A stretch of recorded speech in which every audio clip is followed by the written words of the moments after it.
All things are subject to interpretation. The one that prevails is a function of power and not truth.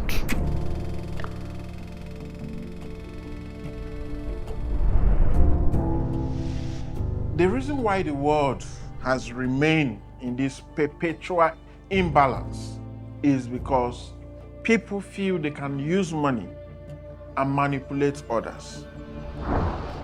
It has been there from the time of slavery and up till now, when it got to colonialization and now indirect colonialization. Those who have the resources, they continue to control the rest of us.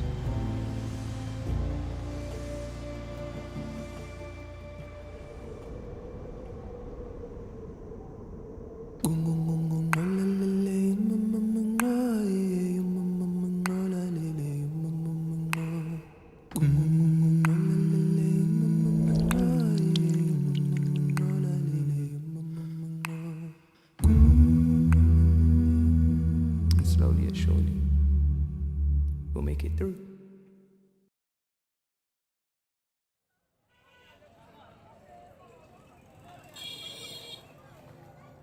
My name is Michael Teungwa David.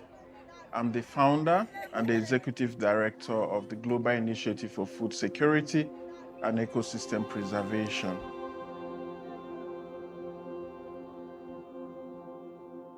Nearly all the fossil fuels exploration in the continent of Africa is exported to global north countries. It is institutional that you continue to keep the continent of Africa in a very backward situation.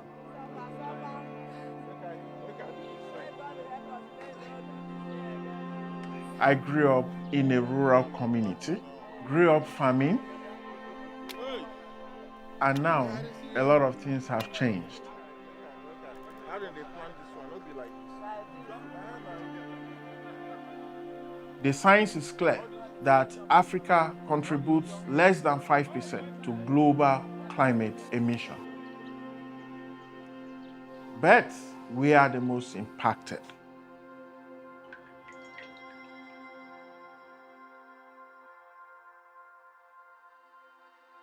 The energy situation in Nigeria is very poor. For a country of over 200 million people, we are producing within 5,000 megawatts of electricity. Definitely, it cannot power the country. A typical example is in the Niger Delta of Nigeria. That is the most polluted area in the world in terms of fossil fuels. Check out the lives of the people in the Niger Delta. Has it improved? No. I am not talking about the destruction on the biodiversity. Those environments cannot be rehabilitated.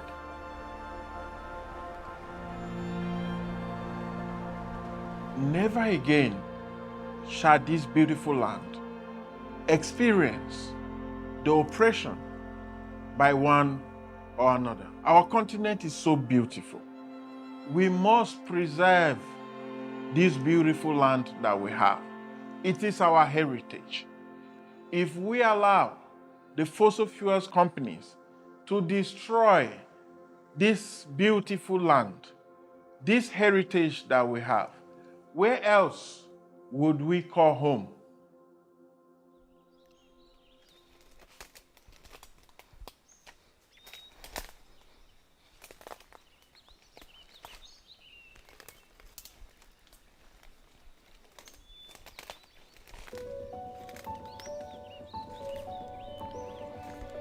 Imagine yourself walking through a forest trail from a long day at work. The wind blowing the trees, you have a smooth transition across. You feel better because nature has healing powers. It has aesthetic values that cannot be paid for. Money cannot buy it.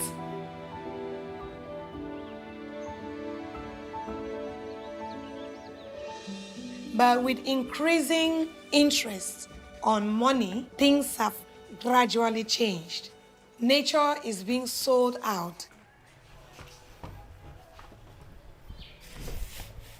I am an environmental and climate justice advocate.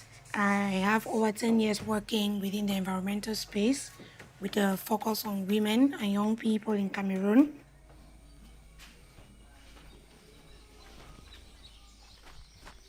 When I come to communities, I spend 2 weeks sometimes with them. It helps me to fit myself into their context and to get to understand what they go through and have discussions with them.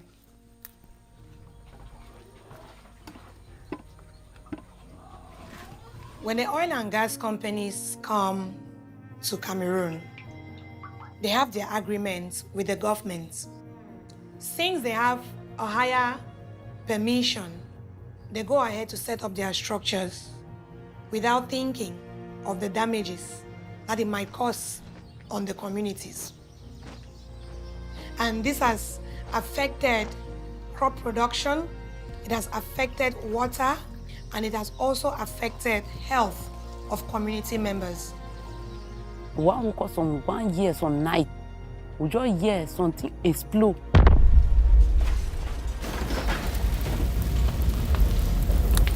So that swimming will come up, continue, come like 3 to 4 days before the swimming will be cold. Now why that way the smoke it be over, make it over settle for pleasant. So when rain one come, it will come with strong breeze, and then it will destroy within them. I remember mommy tell me say man no come under that rain, no man no come under that. Yes, not true. Now so they too for we for year. That time they say that rain before so it will get sick. The people who are suffering the most from the impact of oil and gas are being neglected. These are the people who are producing the food in the country. These are the people who are protecting the forest in the country. So instead they eat with this one. We need justice.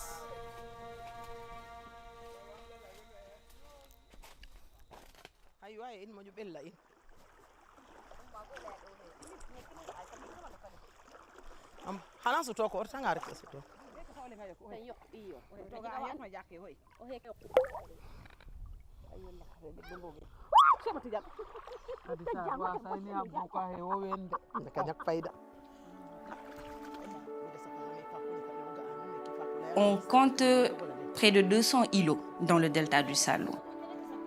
Et dans chaque îlot, il y a des groupements de femmes et d'hommes qui ont préservé leur environnement jusque-là.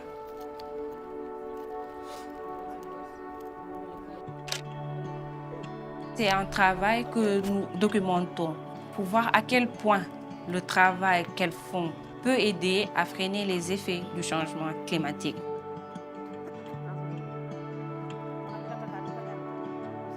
Tu as vu l'avancement de la mer?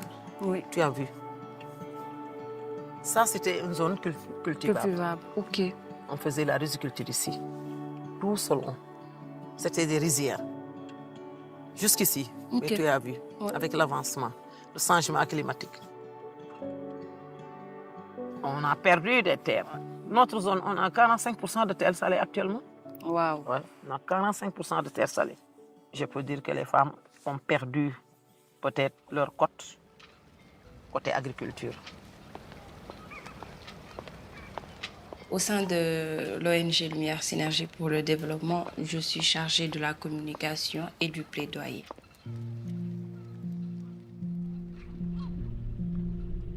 Les côtes africaines sont très riches en pétrole et gaz. Si on prend le cas du Sénégal, ça traverse le nord du Sénégal jusqu'au point où nous sommes, c'est le delta du Salo. On entend dire que le Sénégal est riche en pétrole maintenant. La communication qui est faite autour de cela, c'est que le pays va se développer, les communautés vont devenir riches. Et quand du jour au lendemain, on a des projets implantés par des gouvernements et des compagnies qui viennent pour détruire toutes ces ressources naturelles d'une importance capitale, ils se sentent exclus, leur travail est gâché par tout cela sans qu'ils aient leur mot à dire. Voilà, c'est ça le problème qui naît. Parce que la première chose que le gouvernement a y faire, venait devant la population pour parler avec les populations impactées. Vraiment, on n'a pas fait ça. Ils ne sont pas venus. Ils ne sont pas venus au village pour parler avec les gens. Et ils ne prennent pas le fait que vous ayez des craintes par rapport à... Nous avons des craintes parce Mais qu'on eux, a vu... ils ne sont pas venus en parler avec Non.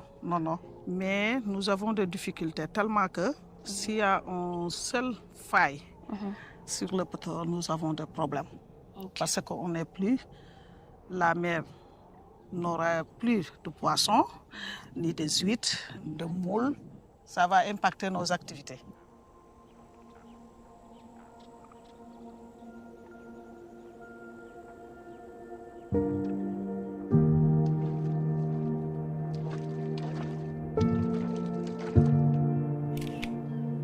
Les mangroves, en premier lieu, c'est les lieux d'habitat et de reproduction des poissons.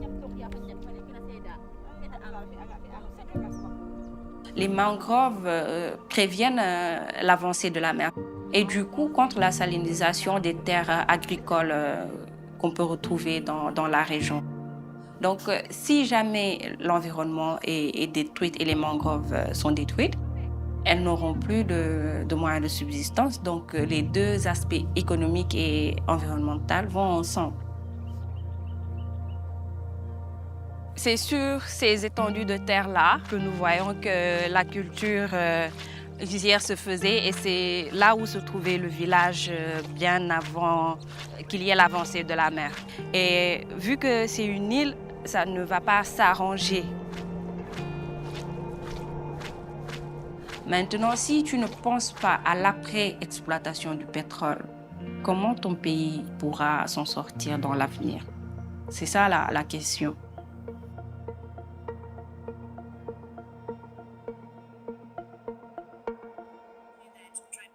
Today, we're going over to Raya Famau Ahmed. She is an activist from the organization Sauti Wanake. That would be Swahili for the voice of the women. Raya has been at the forefront of her organization's campaign against the building of that coal plant in Lamu. She joins me now from Nairobi. What do you feel about the outcome? Of course, this is your home that was being discussed. I'm feeling very happy. Very happy. I feel like flying. I feel like crying. I feel happy. One of the things that we wanted is the license to be cancelled, and at least we won in that area. But we are happy that at least the court has given us its ears as the community of Lamu and Kenya in general. Right, and let's talk about your community, Raya. Lamu is a World Heritage Site, and there are things that our forefathers have been preserving for centuries. When they get into power, they tend to overuse the power that is bestowed on them, and they forget their people whom they are representing. This is the government that we were petitioning, and it was the only first case here in Lamu where the community head came together, formed a coalition of organizations, and they petitioned the government. So of course people were scared, but we felt like we need to help the people, and the government has to stop this project because they wanted to build the coal power plant nearby the sea. My name's Raya Famau Ahmed, and I'm the Executive Director and Founder of Lamu Women Alliance.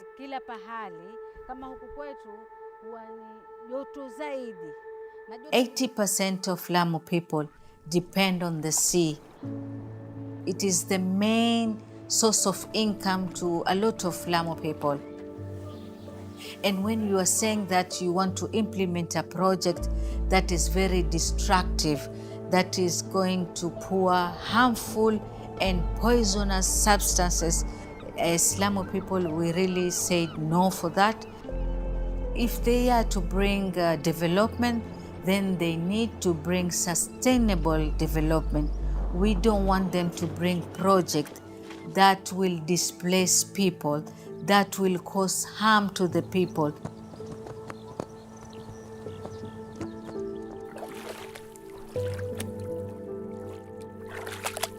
Of course, sometimes we are overwhelmed because of the job that we do. The community work is not that simple. So when we feel that we have taken a lot in our brains, we are stressed, we just go to the seafront and you look at the ocean. And this process really heals what's going on your mind.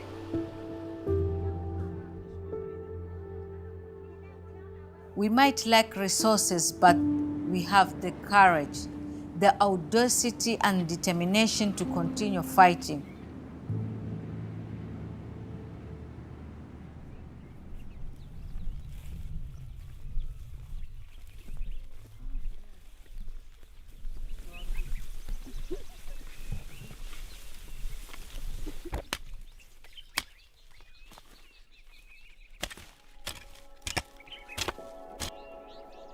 My country, Uganda, it is enriched with a lot of natural resources.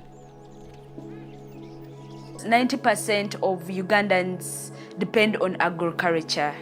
Land it's part of us. My name is Tonyigo Irene, and I work with Women for Green Economy Movement Uganda.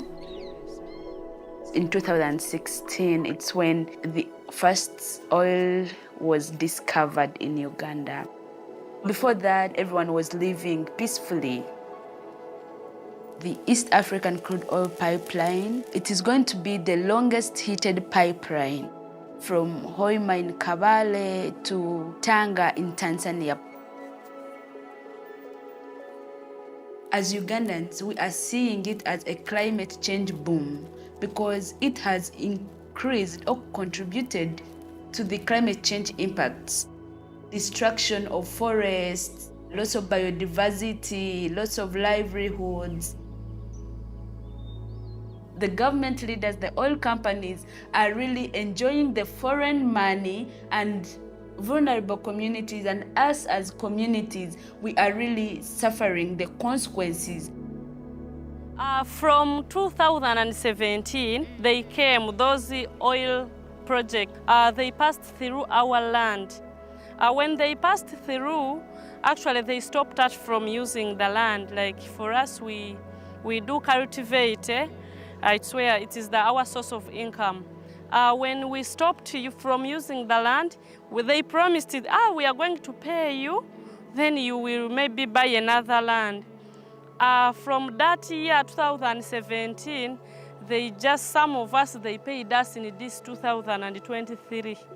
You imagine those years.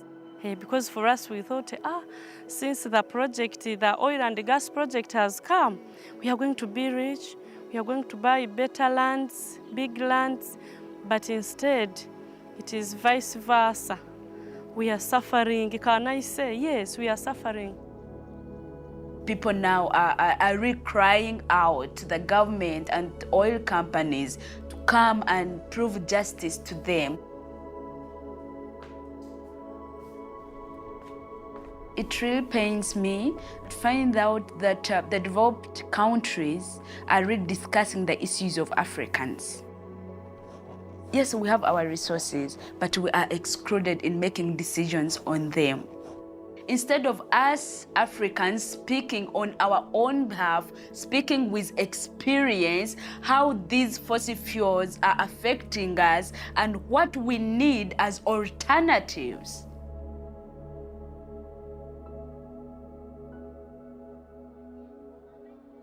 Make una know they cut down all the trees where they on a farm. Una they here? You know, say before this place now real forest, abi? And better animal. As rain they change, una too go know how una house. No. This community has large deposits of coal, and there was coal mining in this community in the past 2 years. We mobilized the communities to let them understand the impact of coal mining on their land. these women stood to their right and they were able to halt the coal mining in the community. When I started, there were 10 women, and now there are 80. So that's big change. The women, they know how to organize themselves. In many of the communities that I work, you may not have men association, but you will always find women association, women organizations. They are not doing it for the benefit of a few, like some of the men do. With that quality and what they do, they are able to protect the environment, they are able to start small businesses, empower their children through school, and keep on passing that very important knowledge.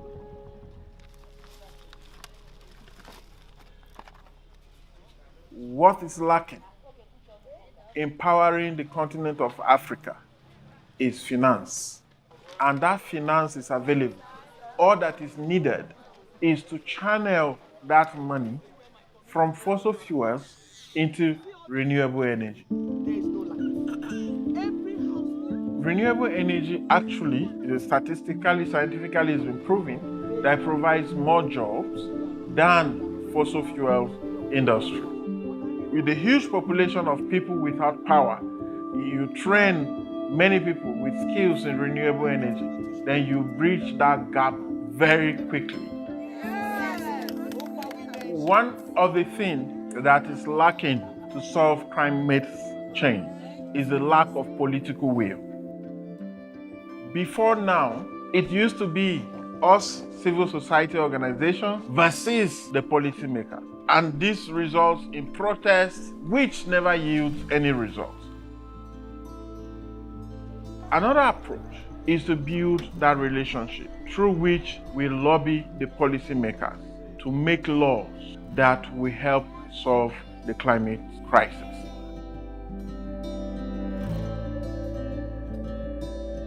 I want to go far, and that is why I'm working with other activists to ensure that we keep the call for climate justice in Africa and will continue pushing as long as it takes. We must get justice. For him to wake up.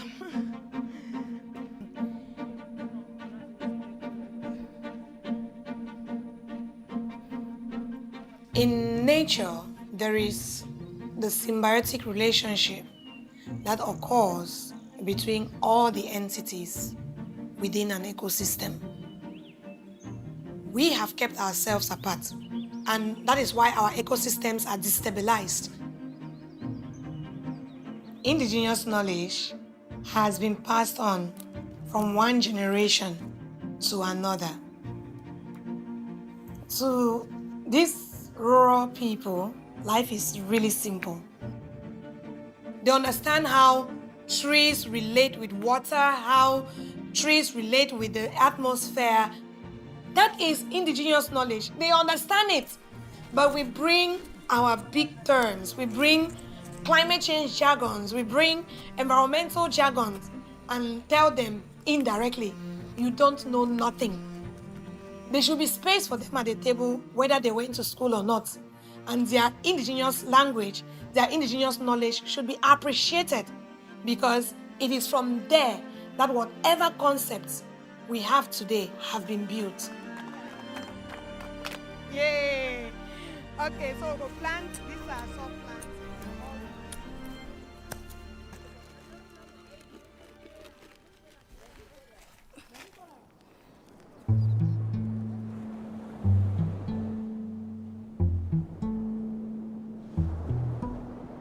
Since the 1880s, when Africa was experiencing a lot of colonization, we have grown, and we thought we are now in post-colonialism period within Africa. Unfortunately, we are still colonized. This is affecting the way we live. It is even affecting the way we think. and the decisions we make, because our decisions are no longer ours. We have to make decisions that are favorable to the Western world. We cannot live under this form of slavery, mental slavery in a modern time. Finance from fossil fuels can be directed and should be directed to solving African problems. Young people within Africa will be able to have African-led solutions to problems within our environment. And this is possible if we give opportunities for young people to identify the uniqueness in African knowledge, the uniqueness in indigenous knowledge, and the beauty in innovation, and also create opportunities for themselves and other young people within the African terrain.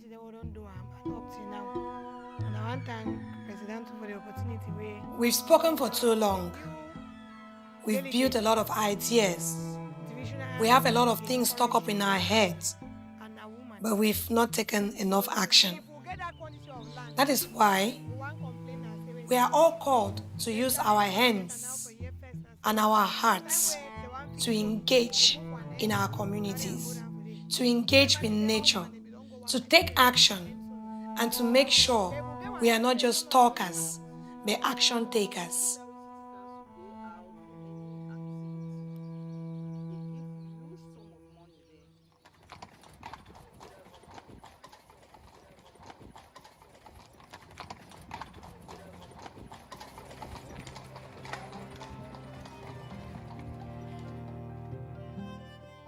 Les femmes sont des championnes en matière de résilience climatique parce que très tôt, elles ont mis en place des solutions endogènes, des solutions qui permettent carrément de pallier aux effets du changement climatique, leur permettent de continuer à avoir des ressources à transformer pour leur subsistance, mais aussi ça contribue fortement à la protection de l'environnement.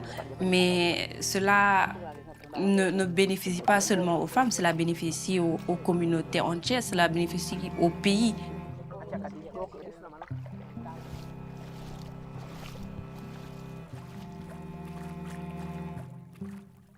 C'est des femmes fortes, c'est des femmes leaders, elles représentent quelque chose, elles font quelque chose pour leur communauté.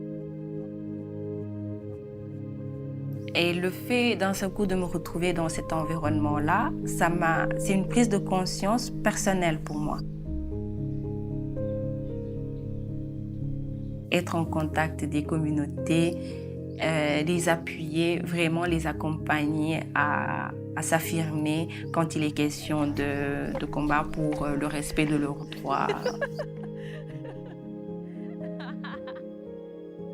Quand il y a un problème au sein de la communauté, la plupart du temps, nous, on les trouve en train de chercher des solutions. S'il y a une marée noire, qu'est-ce qu'on va faire? Où on va aller? Il faut essayer de voir maintenant ces communautés-là, comment ils voient le développement, eux. On ne peut pas juste faire du copier-coller, on ne peut pas retranscrire le modèle de développement étranger en Afrique. Ça ne marche pas. Depuis l'indépendance des pays africains, ça n'a pas marché. C'est toute l'Afrique qui souffre de ces projets-là. Donc il est temps d'arrêter cela, il est temps vraiment de repenser le modèle de développement africain. Et cela exclut le financement des énergies fossiles et cela doit passer par une transition énergétique juste et équitable.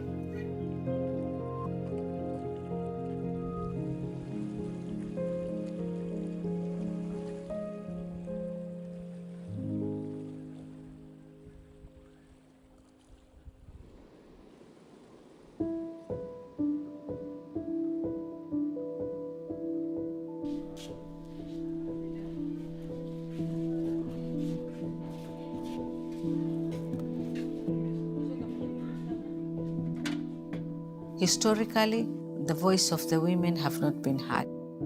Our religions restrict women to take charge in matters of social justice. We have come together and formed our own organization, and we are advocating for climate justice because I think everyone knows that women are nature and nature is women.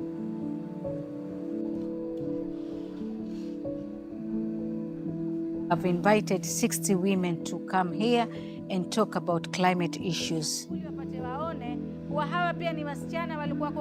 It is important to do these meetings because it's an avenue of sharing information, learning, and also showcasing what others are doing.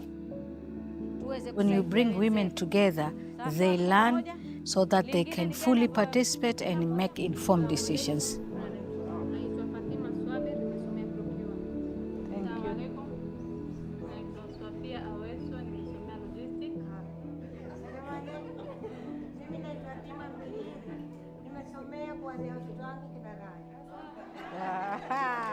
Makofi. Amefanya kazi mzuri, sio?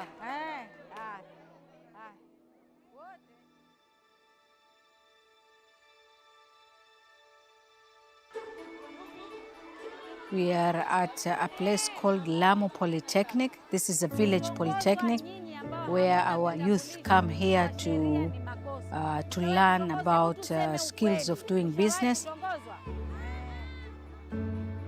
Education is a very powerful tool.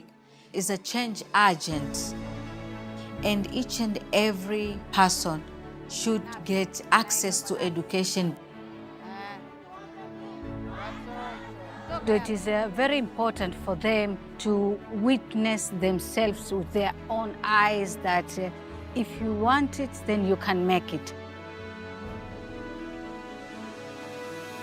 The people that we bring to them are people who are born here, raised here, and now they are very powerful people in the society. So this really inspires them.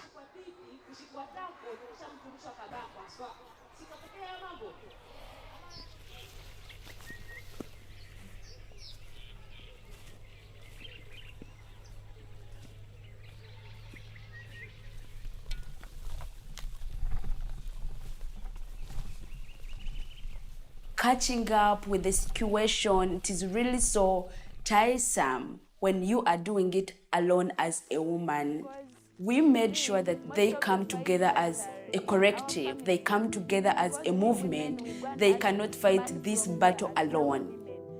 They have a lot of groups of women within the oil-affected communities so that they share as women, they share struggles, and at the same time, they share the strategies on how to overcome these challenges.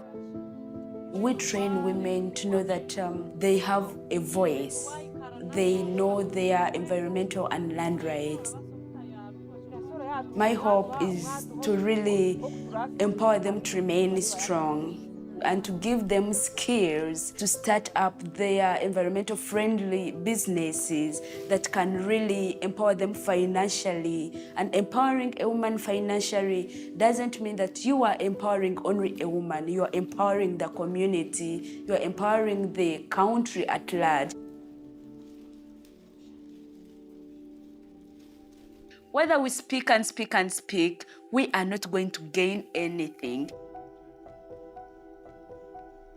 All these years, we have been making policies, but they are not being implemented.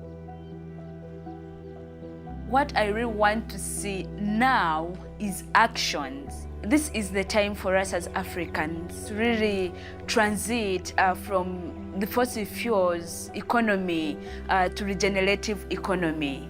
What do I mean here? Regenerative economy is where man, land, people live together happily. I'm very optimistic as Africans in solidarity, we can achieve the generation of regenerating economy we want.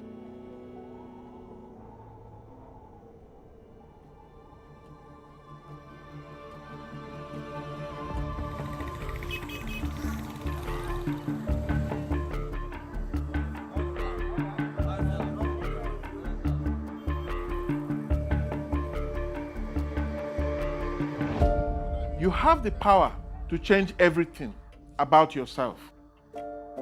But that is very, very hard. Imagine trying to change others or the situation your country is in. Thank you. Thank you, sweetheart. Never go backward. Attempt and do it with all that you have.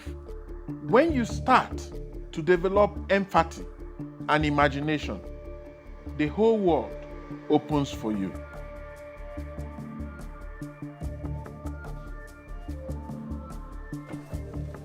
You only have power over people so long as you don't take anything from them. But when you have robbed people of everything, they are no longer in your power. They are free again. La société civile doit être écoutée. Les communautés avons le profit.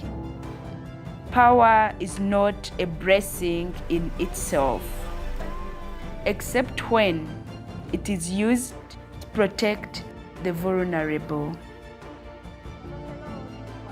Power has only one duty: to secure the social welfare of the people. Truth is powerful and it prevails. We must end the fossil fuel era. Power to the people. The only way to predict the future is to have the power to shape it.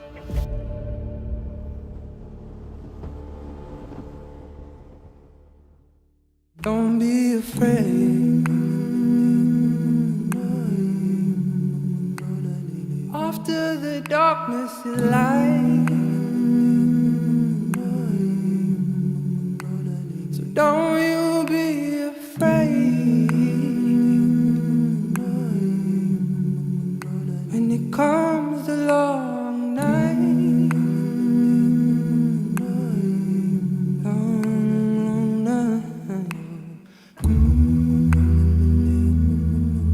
Gotta grow past these shortcuts.